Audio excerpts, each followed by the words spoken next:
आवेले तो अपन असर दिखावे। कलिंगर नगरी मोहबा में वीर उदल जब जवानी के दहलीज पर कदम धइले तो उनके वीरता की चर्चा चहुर हो गई। और वही जमाने में मोरंगढ़ के राजा मकरंदी के बिटिया फूलवा इतनी सुंदर, इतनी सुंदर, इतनी सुंदर, अरे कितनी हो चले का नूर बरसे फूलवा सोचे उदल से मिली और उदल सोचे कि फूलवा से मिली। फूलवा की सुंदरता का शोहरत महोबा तक और उदल के वीरता की चर्चा मोरंगढ़ तक। मिलन का याद दोनों लगल है। सवेरे के टाइम उदल खाले से दुआरे दोरवा पे भैया आला बैठल मलखान हो। उदल का चेहरा तनी गिरल हो। कल का भैया काहे चेहरा गिरल हो। ये मोहबा नगरी में कोनो त्रिया ताना मरनी, कोनो मरद आंख दिखोले या कोनो बात का कमी होगी कि कोनो उठा के पटक दे। कल भैया न कोई पटकलस, न कोनो त्रिया ताना मरनी, न कोनो मरद आंख दिखोले। तो अरे भाई उदल के बात का कमी हो गई। कौने बात का बच्ची? हमारे चढ़ेला घोड़ा न रह गए। वाह वाह, तो कुछ घोड़ी से काम चला नहीं। ए भैया करें ठीक, तुम्हारे मन पसंदीदा घोड़ा जहां मिले चाय के लेके आवा। थोथुन मतलब का बात भाई के चेहरा पर मायूसी ना देखल चाहिए। खजाने से हीरा मोती रतन ली के देवा तिवारी के लिए आए के जब वीर उदल चलल हुआ तबीरान कहीं कव्वाली लगना कर कौन कव्वाली आई।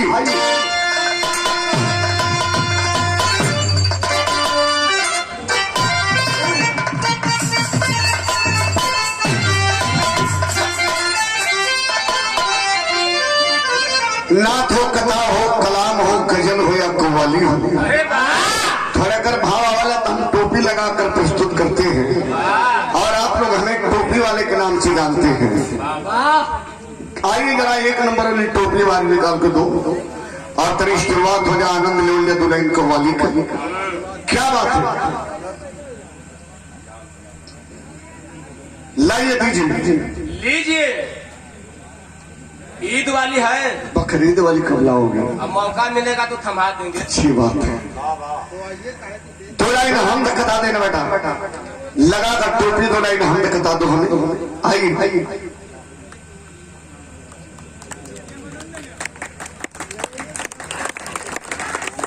बड़े बुजुर्गों का मैं एहतराम करता हूँ, मेरा वसूल है पहले सलाम करता हूँ। बड़े बुजुर्गों का मैं एहतराम करता हूँ, मेरा वसूल है पहले सलाम करता हूँ। देते हैं दुआएं, देते हैं दुआएं। बड़े बुजुर्ग जो हैं देते हैं दुआएं, बढ़ाते हैं मर्तबा, फिर बाद में बैठकर बड़े अदब से उनसे कलाम करते हैं। आइए जनाब, अस्सलाम वालेकुम। वालेकुम अस्सलाम। खैरियत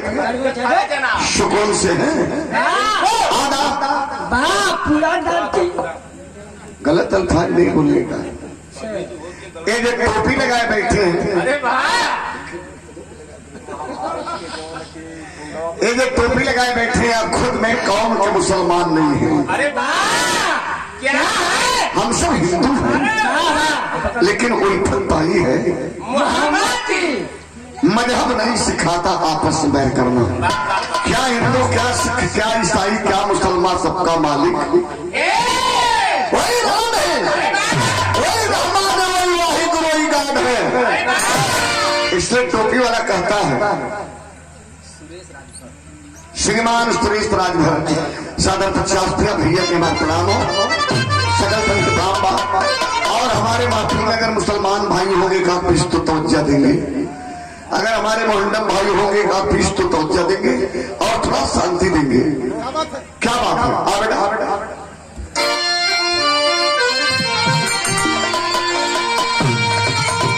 मदीने की गलियों में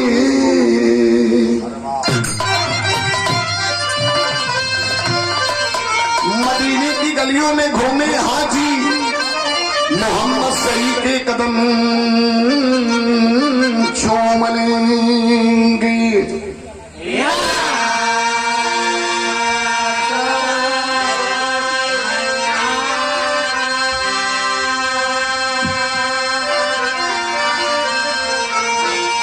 जिन आंखों ने देखा है तैबा का मंजर, अरे वाह वाह।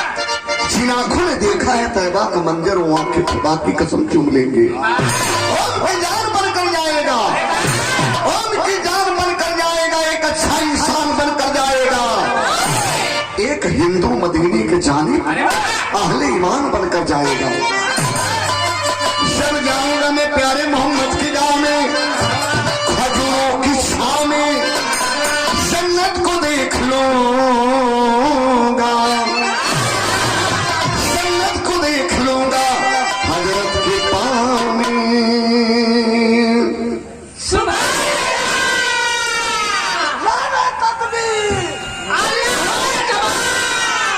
और मस्जिद पकड़ लगा, कल जुमा है। आई कौन कौन बेटा? बड़ी बेहतरीन कवाली है, क्या बात है, मजा नहीं।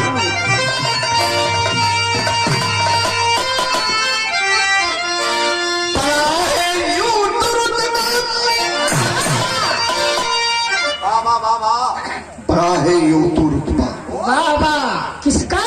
बता रहा हूं ना, बड़ा है यूं तो रुतबा, शौक सभी अल्लाह वालों का, मगर कुछ और कर सका है वालों का।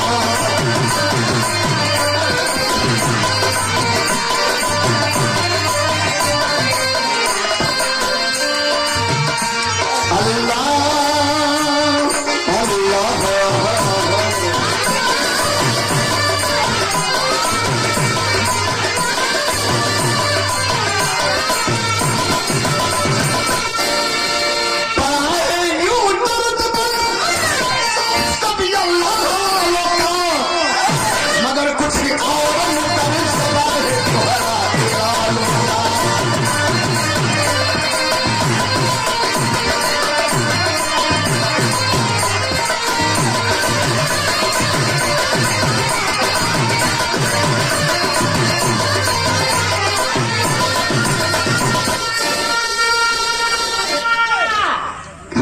बाबूजी, कवाली बदल दे और हमारे टोपी कलर बदल दे। अब तो हार कर को बदली तो लोग बुर्बक हुआ, यह गॉड गिफ्ट है, ये बदलने वाला नहीं है। ये तो वो रंग है, कुहेस में हो चाहे पानी में हो चाहे दुआर में कहीं खड़ा कदा बिगड़बे नहीं कभी, कोई दिक्कत नहीं। संदर्भ पार और सादर 500 रुपए का आशीर्वाद हमारे नन्हे भैया के प्रति जीजा जी, हमारे भी धर्म के जीजा जी हैं। नगरी पार जनपद मऊ अभी तक कार्यक्रम तिलक में अपने दरवाजे पे बहुत शानदारी से श्रीमान राम श्री यादव हमारा भैया कभी रहा अपने दरवाजे पे तिलक में करोले लेंगे। बहुत शानदार कार्यक्रम जीजा जी के चरण नमन प्राम सादर 500 रुपए का आशीर्वाद देकर के आपने हौसला अफजाई किया है। बताइए, कवाली बदल गई, टोपी कलर बदल गई, रंग से मतलब ना होला, आदमी के ढंग से मतलब होला। माई के कोख कोहार के आवा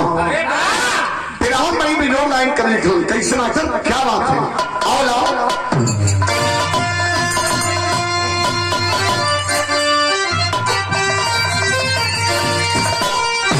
निभाने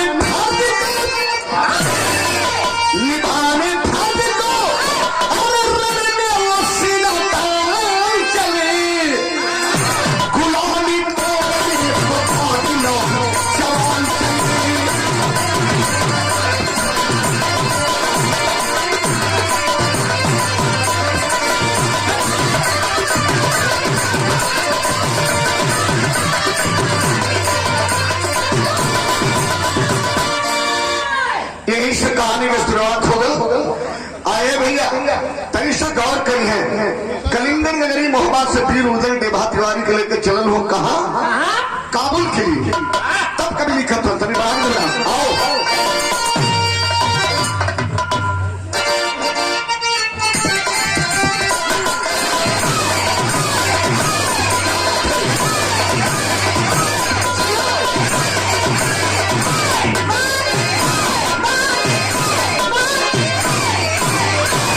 मरवा के भरवा दे बा वाह भरी को में दोष ना है भैया नहीं नहीं तो हार थोड़ो हाँ बोले क्या बात ये कहा तो भैया ते बात सब याद में हो जाए भैया इनमें 30 रुपया कम है कमर रेट जोड़त हुआ 65 वाला दारू के रेट जोड़ ना तब का तोरे नजर में दारू पियल शरीर लगत इसमें घी काम एक दिन समझा दे फिर हम बड़ी बिजोड़ लाइन कर दी थी कैसे ना करे कि बौली ना करे के हमेशा ठीक ना लगे आओ मतलब में आता है बहाने से समझ गुलजार करता प्यार के तराने से हंस का कहता बनो उदल को का बुलझाना था समझे फुलवा से दीदार का बहाना था फूल से फुलवा की दहाड़ किया जाता था उमर के दाव का अंदाज लिया जाता था चले के भाव दरबार की नगरिया में चले के भाव दरबार की नगरिया में कौन में रोकी अगरिया में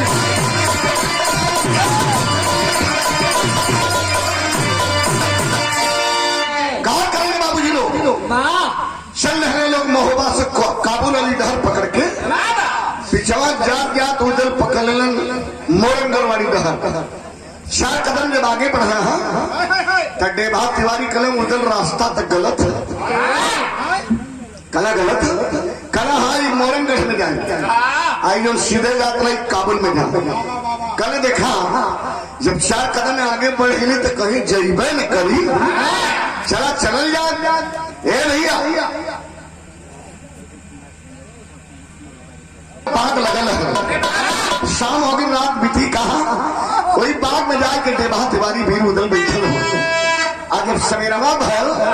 तो वहां के आयल वो बाग में के आयल गीत बदल के बाबू कौन गीत बा क्या बात है कौनो तुम्हें इनका दुल्हा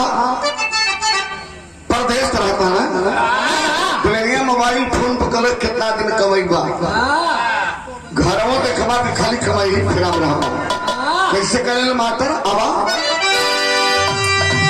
खुलल बात दिल के दरवाजा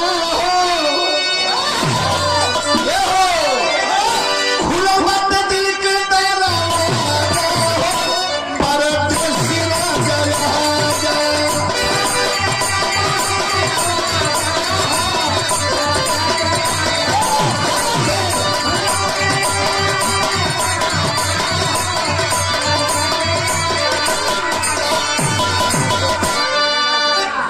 अगली लाइन बड़ी बेहतरीन है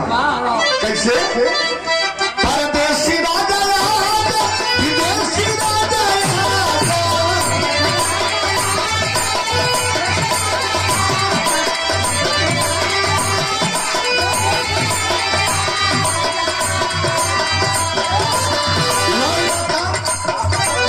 प्यारा बनाई गई राजा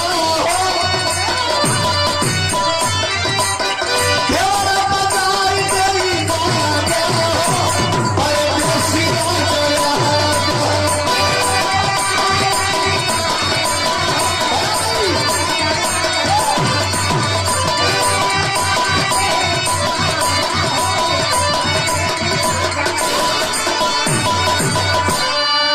सवेरे के टाइम बाद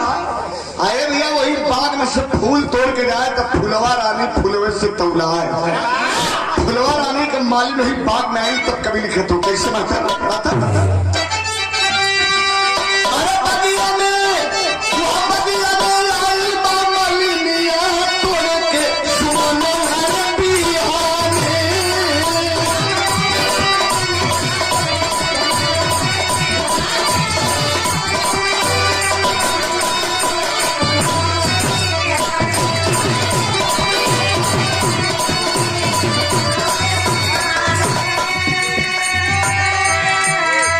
घुसल बाग में डाली से फूल तोड़ के डलिए में रखा है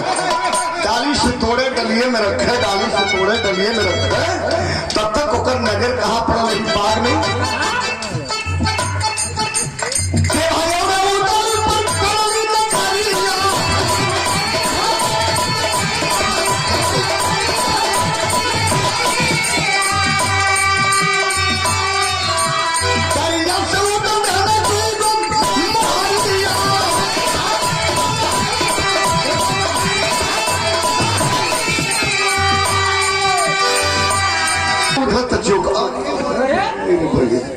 अरे ये कौन हुआ रे मुसर चंडवा ये मन कैसे रे तोहर के पता ना हा ये फुलवा रानी के बाग हा फुलवा रानी के बगैर इजाजत के मन भौरा तक ना बैठता तोहर कैसे आग लगे लगल गरमाए मेरे से काने में भी उदल पूछत हो गुरु विवाह तिवारी से गुरु ही कौन है कल बचवा यह मलनिया है काम यही से बनी खाली कर मुंह बंद कर दा कल का कर फिफिया के पटक के चढ़ दी काम कल नहीं या गुरु पर काही मत बतिया बाबा जब घोड़ावा खरीदे बदे मोतिया ले हुआ मोहबा होगी तुझा फेंक दा आए मान जा आया है जब मोहबाली मोती फेंके बाद तक फिर उधर लगला छोरी में हाथ डाले लगला सर के मोर भौजी गला अरे दो गला कौन नाते भौजी रे कैसे भौजी आ तब से निकाल के मोहबाली मोती फेंकले परल बलिया के चारा में ए बाबू ने मोहबा का मोती बलिया देखले तो मोतिये पर मोहाय गए ओकरे मुंह में पानी भर गया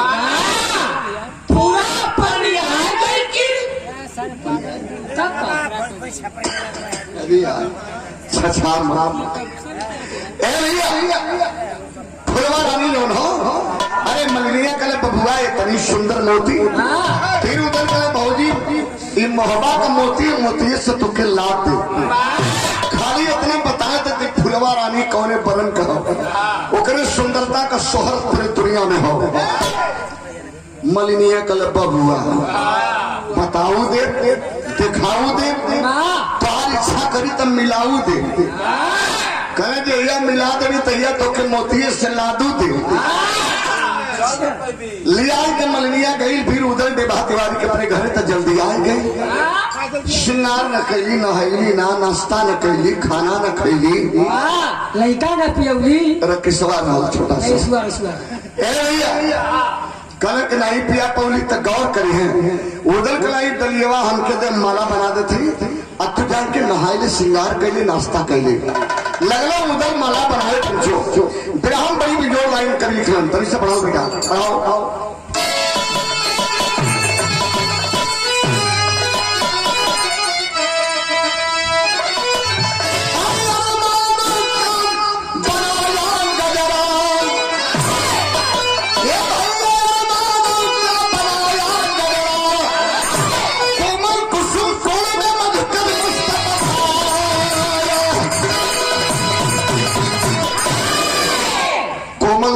कोण में मधुकर मस्त बधाया अरमानों का बनाया गजरा सुंदर गजरा बनाए कुछ दलिया में सजौले और मलनिया तरसियाई कल के बबुआ बनगल कल भौजी टमाटर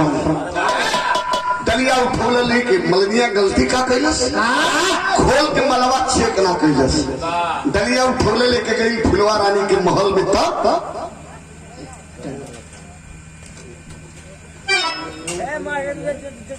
उमेश यादव बड़ा शानदार यदुवंशी घराना नगरी पार से हमारे रिश्ता में आप भांजे हैं बाबू करोड़ से सुंदर उपहार सादर 251 रुपये का पुरस्कार से स्वागत कर गया बाबू को बहुत बहुत धन्यवाद मालिक सुखी रखे खानदान के बचवा मान बढ़ावे भैया मालूम है कहा मलनिया ले जाए के गजरा धैले महल में फुलवा रानी खोल के डलिया निकाल के गजरा जब ऐसे दिखलस तब गजरा धै के छतिया तब दबा के लगल मसली मसला थे अब मसले के सवाल बाबू क्या बात है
कलश की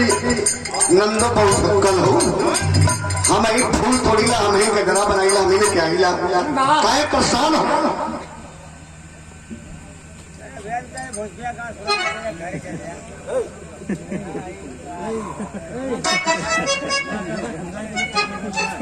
संदर्भ पहाड़ 550 का कल हो का हमें ही तो बनौली हमें ले कैली अब सवाल कर दिलस अगर तू बनौली है तो इतनी सुंदर मोती कहाँ पौड़ी जन माला में डल है उधर का कारीगरी का रहा ये भैया मालावा में जगह जगह मोहबाली मोतिया डाल दिल मोतिये पर तो फुलवा मोहाल के छतिये तो दबावे लगे कले इतनी सुंदर जीवन में मोती ना दिखली कहाँ पौड़ी है मलिनिया कल आग नहीं मुसर चंडवा मलवा में काहे मोतिया डाल दिलस हमके देवे के रहल डाल दिला माला में आय हाय कले नंद बताई ना नंद बता लगल झूठ बोले तो हम बताइला पंचों की जल्दी जल्दी में झूठ बोला तो बढ़िया झूठ होना बोला झूठा कितना बढ़िया होला इतना बढ़िया होला कि तुहार फांसी टर जाए का करिए बाबूजी लोग मलिनिया का बतौले बेटा आओ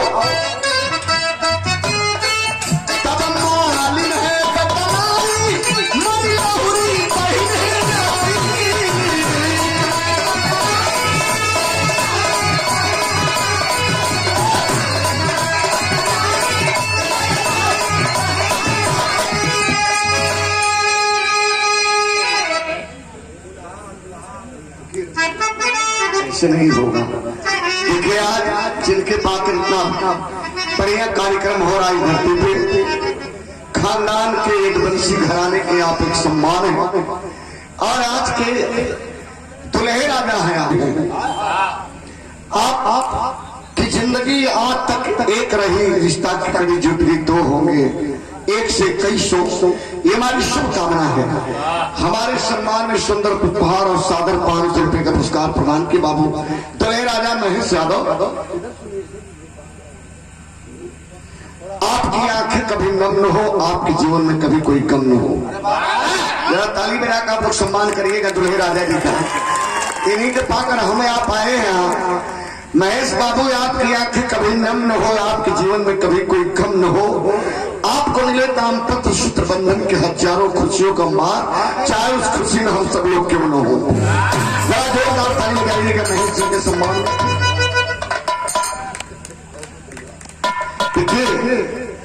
खानदान का मान बढ़ा रहे महेश बाबू बहुत बहुत धन्यवाद काला मलिनिया बिरहम बड़ी बढ़िया बड़ी पॉइंट पर बिरहा पहुंचल है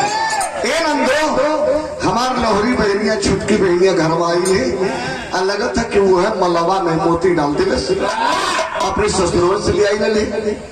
फुलवा रानी कल अरे मलिनिया भौजी रे भौजी करे तोर बहनिया जब इतनी सुंदर माला में मोती डालत रही तो कितनी सुंदर हुई रे जैती तरी ओके लिए आई थी एक नजर देख ली तो पूछ ली मलिनिया कले अब नहीं बनौले बाबू सर चंडवा के अपन लहोरी बहन कैसे बनाई गांव के दूसरे मेहरारू पकड़ के लिए आई तो पहचान जाई थे भैया फुलवा डालते थे जो जल्दी लेके आओ जो अपने बहन के आगे चल दिया इनकर बात है ये भैया फुलवा कलश मलिनिया से अभी बेमुख बनने तो के जवाब दे देते ए भैया मलिनिया गई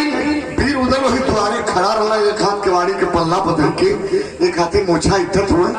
राजा मोहबा का मोती माला भिड़ोले मलिनिया छलगत आवत है और तब मलिनिया सवा टाटी तो दहला करे मलवा में काहे मोती डली रे मुदल कला भौजी हमार मोती तोरे रानी के नहीं भावल कहा काला रे मुसर चंडाऊ भावल ते तना हम कलिए पूछल के बनवले तम कली लहोरी बहिन अब तो क्या अपन लहोरी बहिन कैसे बनाई उदल कले भौजी बस बस अरे जौने रोगिया भावे वो है बैठ बतावे रे एक साया पहनाओ के साड़ी पहनाओ के ब्लाउज पहनाओ मेहरारू भइले अब इससे बढ़िया मौको न मिली मलिनिया का साया साड़ी तो पहना दे ये 1.5 गज के छाते में ब्लाउज का नंबर का लगे वो बेलवेट वाली मतलब सब बिल बेट चलाता हूँ बसेरा का उसमें करे ना अगर एक थे आटे ते खेहर से डाल दे खेहर से डाल दे पीछे में सीधे दूठी डाल दिया मलिनिया करे अरे बेलाऊ तो दूठी डाल दे लेकिन ये मोटको हाई तो ये अक्टूबर कैसे दूठी बनाई कल अरे तू जगह पुअरा लुड़िया के तो ये मत धोई ले कोनो आके तू ही दे चले लगा मतलब एकदम मैं छछाए गल हुआ कहा फिर उधर के बनाए के मेहरारू लेके मलेरिया जब चलल है तो मेरा एक गीत लगल स्वर्गीय राम के गुरुगांव में कौन गीत मास्टर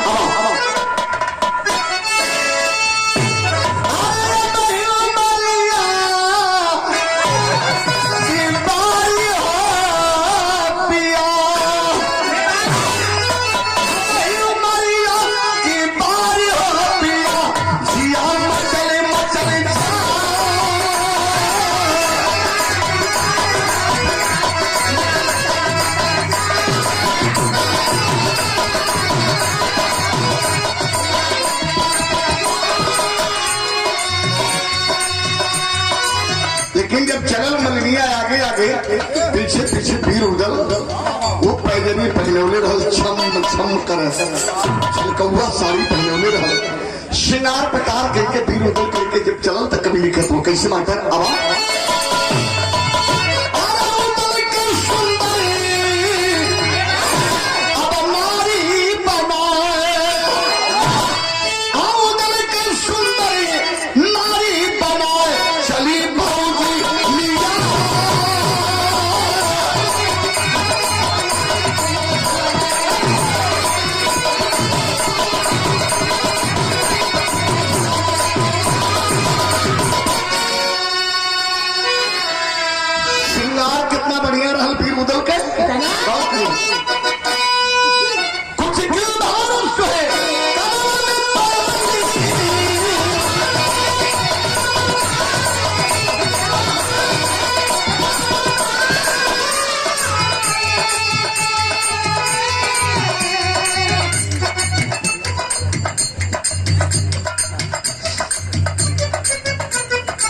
जहानागंज रानीपुर आजमगढ़ से भैया मेरे दीपक यादव जी सादर 500 रुपए का आशीर्वाद सुंदर उपहार से भैया स्वागत के लिए हमारे और कन्या पक्ष के लड़की के भाई आप हैं हमारे महेश बाबू के साले साहब हैं भैया दीपक यादव बहुत बहुत से भैया के प्रणाम पर बधु के जोड़ी मालिक मंगल में रखे यही मालिक मंगल कामना है तो क्या बात है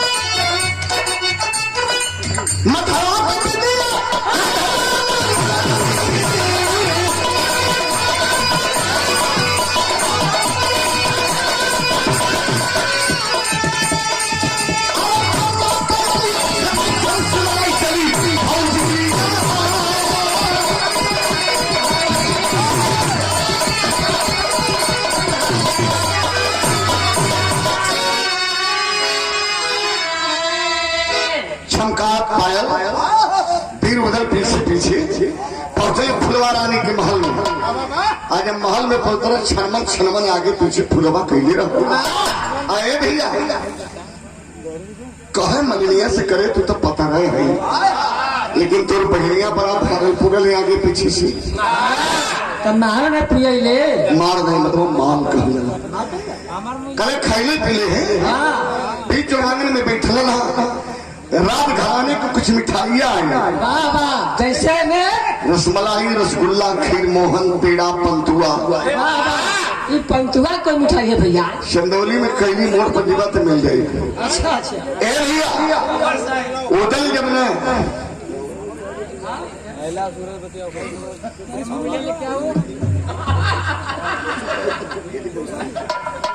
ए भैया फिर उधर न पानी पिए न मीठा खेला शाम के 4 बजे लगल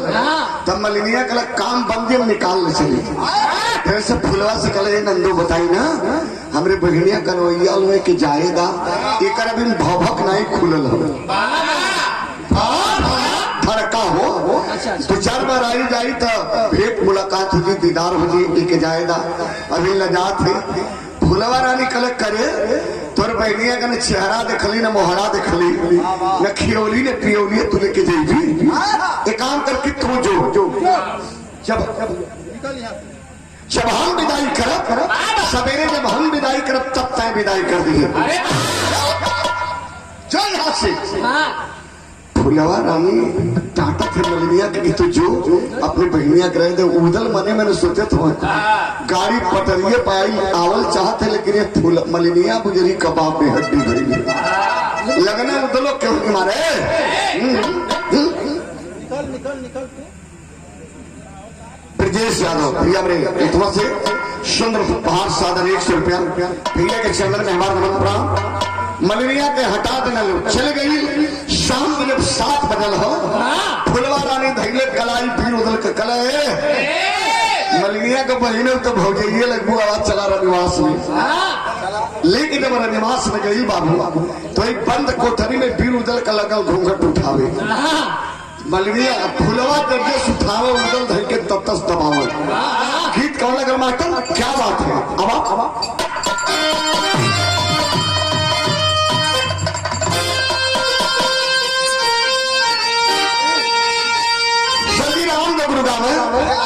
कुछ गीत ऐसा जो उनके बदे बनौले रहे कैसे मास्टर ताला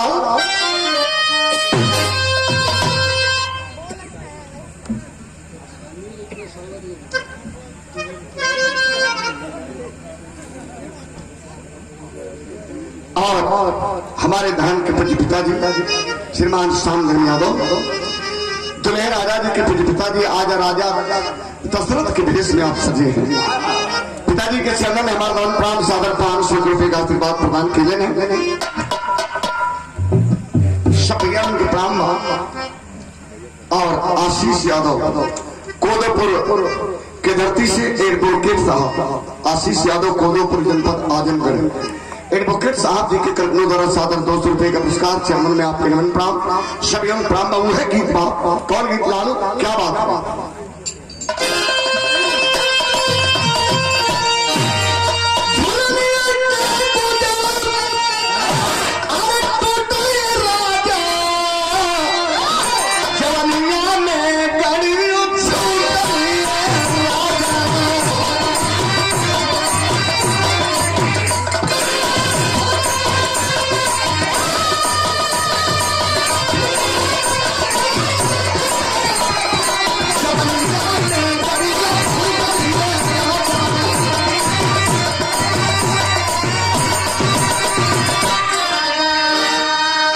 गीत रहा लेकिन गाना में बड़ी बिजोड़ लाइन है। सादर 500 रुपए का आशीर्वाद दुल्हे राजा जी के बड़े भ्राता भैया के चरण में हमारा नमन प्राण सभी प्राण में आशीर्वाद की कामना ता जिंदगी रहेगी। फुलवा रानी वही बंद कोठरी में कहे क्या कहे बाबू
मलिनिया बहनिया कौन चक्की काटा खेली आया। लेकिन बाबूजी लोग बीर उदल न खैले न चेहरा दिखौले अब फुलवा का कोमल अंगुरी जब बीर उदल के देह पर पड़े तो शरीर में जितनी रोमा रहे कुल सनसनाए के टंडनाए के खड़ा होने लगे।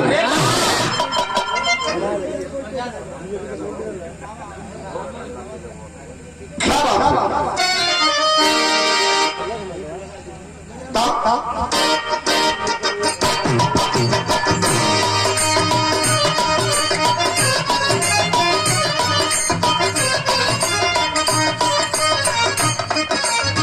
हम गौले में बड़ा वायरल भला